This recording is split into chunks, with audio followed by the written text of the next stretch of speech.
Hello, and welcome to episode 5 of Spooky Gals, the podcast where we explore all sorts of real-life paranormal and creepy occurrences, from ghost sightings and hauntings to reported alien cryptid encounters, myths, folklore, legends, and more.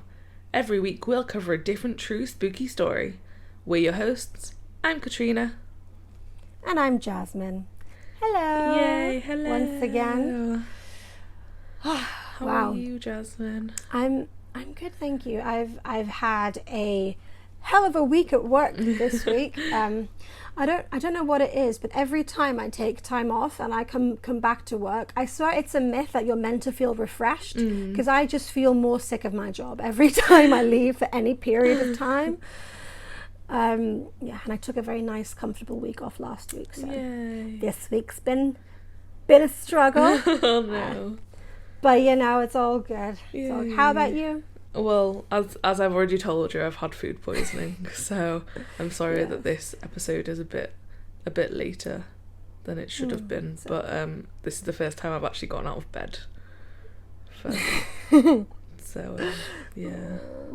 It's okay. You'll be okay, Katy. There's nothing like a bit of spooky storytelling to make you feel better in the month of Halloween. That's what I always say. Yeah. So, before we begin, I would just love to say a massive thank you to Emma, Dan and Tiny Bim, who host the incredible podcast Real Life Ghost Stories, which I've actually been listening to for ages, because they played our promo on their mini episode this week. And they're always so lovely whenever I speak to them. We feel incredibly privileged and I absolutely adore them. So if you're one of their listeners who is now here because of them, welcome, thank you, and we hope you enjoy. Thank you very much, guys. Thank you very much. Yay. Okay, so moving on.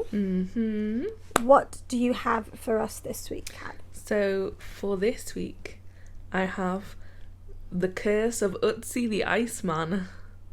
Nice. Yay.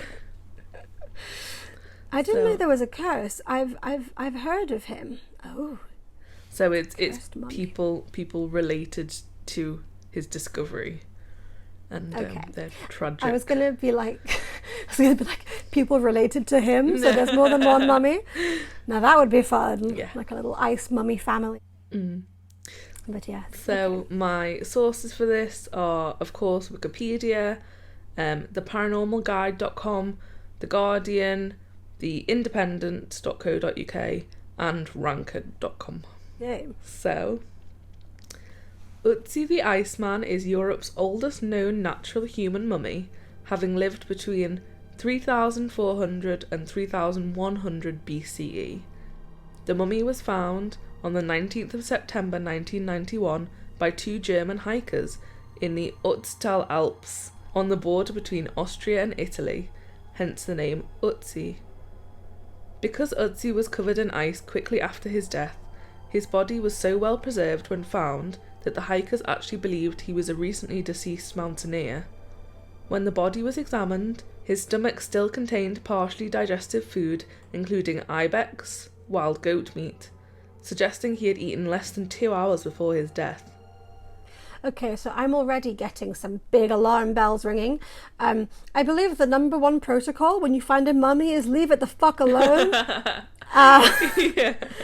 I mean, if there's one thing Brendan Fraser taught me in The Mummy, that those seminal films, it's leave the dead bodies alone, kids. I mean, in all fairness, they did think that it was like someone who just died. And if I died on a mountain, I would kind of like someone to maybe... Nah, leave me there and let me just become part of the mountain. Okay. Become one with nature. That's what's meant to happen after all. Oh, well, see, this is their first mistake. Leave shit where it be. Yeah. Okay. So it is estimated that at the time of his death, Ötzi was 160 centimetres, 5'3" tall, weighed around 50 kilograms, 110 pounds, and was about 45 years old. His levels of both copper particles and arsenic found in Ötzi's hair, along with the 99.7% pure copper blade of an axe found with him, indicates that he may have been involved in copper smelting. Scientists also determined from his bones that his lifestyle included long walks over hilly terrain, so it's possible that he may have been a high-altitude shepherd. This just sounds like a dating profile. Hi guys, my name is Ötzi. I enjoy long walks on the terrain, herding sheep, and putting arsenic in my hair. Follow me on Instagram. He also had a total of 61 tattoos, consisting of 19 groups of black lines all over his body, including along both sides of his spine, behind his right knee, on his right ankle, and around his left wrist, which experts believe was a form of pain relief, like acupressure or acupuncture, as radiological examination of his bones showed signs of damage from age or strain on the tattooed areas. Well, that's weird. And the ink was made from ash or soot, so it's kind of amazing that didn't get infected and kill him. Yeah. Maybe that's where all the arsenic came from. Shit, like they could have put something in the tattoo ink if they put soot in there, so I wouldn't be surprised. So one thing this stood out to me as being really, really creepy was in May 2012, scientists found that Ötzi still had intact blood cells which had the same dimensions as living red blood cells and resembled a modern day sample, whereas blood cells normally shrink or completely break down. Ew. Yeah, I don't know why that freaked me out so much, but it really, really did.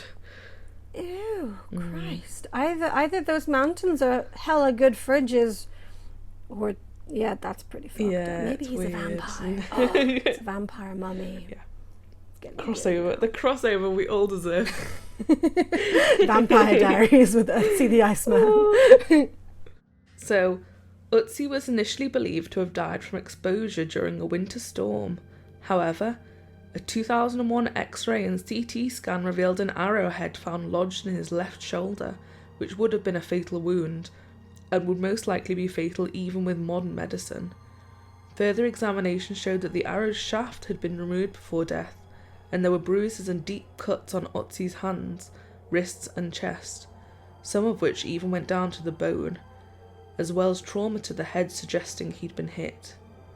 Ötzi had been murdered. Damn! So now we have a vampire mummy Iceman who has actually been murdered. Holy shit. I guess it takes a lot to kill a vampire, but who would have known that ice is the weapon? Shit. DNA analysis revealed traces of blood from at least 4 other people on his belongings. 1 from his knife, 2 from a single arrowhead, and a 4th from his coat. Interpretations of these findings were that Ötzi fought with his attackers and killed 2 people with the same arrow, which he was able to retrieve and reuse, and the blood on his coat may have been from a wounded comrade. I like the use of the word comrade because it makes him seem like a communist. Comrade. So now we have a communist vampire ice mummy who was murdered and also murdered other people. So this might be one of your most layered finds yet, Katrina. I'm very impressed. Very impressed. Whether it was due to the tragic circumstances surrounding his death, or the disturbance of his body that had lay untouched for over 5,000 years, many have claimed that a curse has befallen some of those who have come into close contact with Ötzi the Iceman. There have been a number of mysterious and accidental deaths attributed to this curse. The first death is said to have been that of forensic pathologist Rainier Hen, 64, who placed Ötzi in a body bag with his bare hands after he had been excavated. His bare hands, not his human hands. No, but there are like pictures of it and video and stuff, and it's really weird. I don't know why you would not wear gloves, but I mean, it was the 90s. No one used protection back then, and anyway, so that's how you were born. Hey! Sorry. Hi, Mom. No, I don't think either of our mothers listen to this. Yeah, no, my mum can be bothered. They say they're going to, they never do. My mum's just had her hair done and she can't be bothered to sit and listen to a podcast. But thanks anyway, Mother. Anywho, bare hands. So, Rainier Hen died instantly in a head-on collision when he was on his way to a conference where he was supposed to give a presentation about his work on Ötzi. The next death was that of Kurt Fritz, 52, who was the original mountain guide that led officials to the body, and was apparently the first person to uncover Ötzi's face. He died in an avalanche, the only one of his party to be hit by falling rocks. Yikes.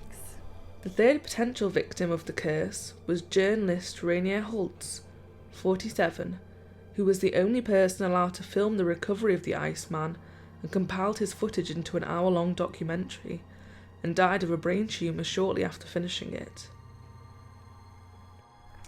Perhaps the most bizarre and mysterious death attributed to the curse was that of one of the German hikers who discovered Ötzi's remains, Helmut Simon, 67, who met a similar fate to his famous find. Simon disappeared during a freak blizzard while on a mountain hike, barely 100 miles away from where he discovered Ötzi, and was found dead 8 days later in a stream, the victim of a 300-foot fall. Local newspapers recorded that his body was found frozen under a sheet of snow and ice. Dieter Warneck, 45, the man who headed the rescue team that searched for the missing Simon, also died of a heart attack shortly after. So now it's like he's like killing people. Ooh, because he killed people before, didn't he? Damn, he's a snaky bitch. I'm just going to apologise for my German pronunciation right now. It's okay. These names are difficult. Our grandfather spoke German. We should have asked him to teach us. The next death was Konrad Spindler, 66, who was head of the Iceman investigation team at Innsbruck University, who died from complications from multiple sclerosis. Spindler had been aware of the curse theory, built around the superstition that the Iceman was angry at having been disturbed after 53 centuries, and used to joke, "The next victim could be me." And there you have it, folks. You should never be a smartass. Because it really could be. Jesus Christ. The final death linked to the Iceman curse was that of Tom Loy, 63, who insisted that he did not believe in curses and that it was all pure wild speculation. Tom Loy, a molecular archaeologist, made groundbreaking DNA analysis while examining the weapons and clothing found with the Iceman, and was the one to discover the different blood samples on his belongings. He was diagnosed with a rare blood disease shortly after he began work on the Iceman, which took his life within the next few years, just as he was on the brink of completing a book about his scientific research on Ötzi. Whether these deaths were actually the results of a vengeful ancient ice mummy's curse, or simply strange coincidences and superstition, the death and tragedy surrounding Ötzi the Iceman and those who worked closely with his remains is definitely spooky. Yeah, this is a good one. Like, you always see those things where it's like, this thing is cursed, and all of the deaths seem really sort of unrelated, but quite a lot of this seems oddly like similar, like the guy that found the blood dying of a blood disease, and then the guy falling to his death and freezing in a lake. Yeah, it seems that, and like, I thought the one on the way to the conference where he was going to speak about his findings was really creepy. Yes, and the similar with the other guy, the Tom guy, who was going to publish a book about his findings, and then suddenly, he's gone. Where is she? Yeah, Jesus. This guy really did not want his sleep to be disrupted, you know. Yeah, but after like over 5,000 years, he was tired. He'd be pretty pissed. Yeah, I would be the same. I'm the same now. If anyone wakes me up, I'm like, you're gonna fucking die. Okay. So I feel like Ötzi is the ultimate petty king, because he didn't only get angry, he killed everyone. Okay. Poor guy. Yeah. Jesus. Very cool. God, I love science. I find it so creepy though how we can actually do that kind of discovery, like how that's even possible, is so interesting to me. So interesting. Oh God, speaking of mummies, because do you remember? So there was a TV show in the UK a few years ago called Mummifying Alan. And me and Catty were entranced by this. We were. And it was such a good series. It was like a 4-part series. And it was this guy called Alan, naturally, who had agreed before his death to donate his body to be mummified according to the ancient Egyptians. And it was just so creepy. It was so freaky. It had him like talking. It was so eerie. About his own mummification. Yes, over images of his dead body, and he's like, "Oh, I would have liked to be this, this and that." And, oh yeah, and he was like a lovely really northern chap. Yeah. Very nice, friendly northern man. Probably was like a chippy owner or paper man. He was a very nice, simple dude. Those classic northern jobs. I'm just going off of like my friends' parents' jobs when I went to boarding school in Cumbria. Okay. Everyone seemed to be a chippy owner or a postman or builder, but yeah, that was so good. I've always wanted to find and rewatch that because it was a really good documentary. It was, and very creepy. Because it was I remember at the end of it, like they had all these interviews with his wife. Oh God. Gosh, the BBC is a fucked up place. Yes, it is. But no, or maybe it was Channel 4. We loved it. Yeah. Yes, it was fantastic. So if you guys can find a link for it, please give me a link, because I've been desperate to find it and I can't find it anywhere. So yes. Okay. That was a good one. So that brings us to the end of the episode. Ta-da! Thank you so much for listening, and we hope to have you back for next week's episode. If you want to get in touch for any reason, just to say hello or to send us a story of your own true paranormal or spooky experience, please email us at spookygalspodcast@gmail.com, and also make sure to like and follow our Spooky Gals Facebook page, as well as subscribe to our YouTube channel. You can also check us out on Twitter at SpookyGalsPod and on Instagram at SpookyGalsPodcast. If you want to support us further, then you can become a patron by going to patreon.com/SpookyGals, and from as little as $2 a month, you gain access to bonus episodes and other awesome content that we have planned for the future. Thank you all so much, and we'll see you next time. Stay spooky. Goodbye. Bye-bye. Nice. Now I really want to watch Mummifying Alan. I really want to watch it now.